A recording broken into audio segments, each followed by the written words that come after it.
How to partition hard drives on Windows 11. Hi guys, welcome to our channel. Let's begin. In this video, I will guide you on how to partition hard drives on Windows 11. For this, click on the Start menu and search for Format. Then click on the Create and Format Disk option.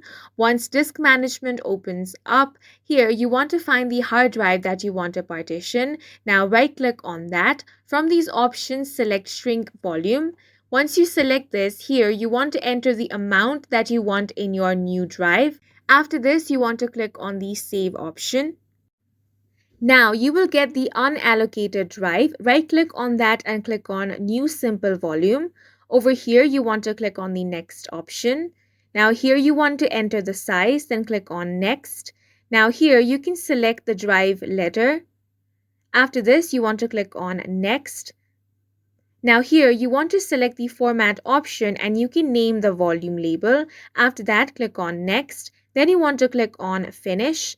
After that is done, your hard drive will be partitioned. And that's it for this video. If you found it helpful, please make sure to hit the like button and subscribe for more videos like this.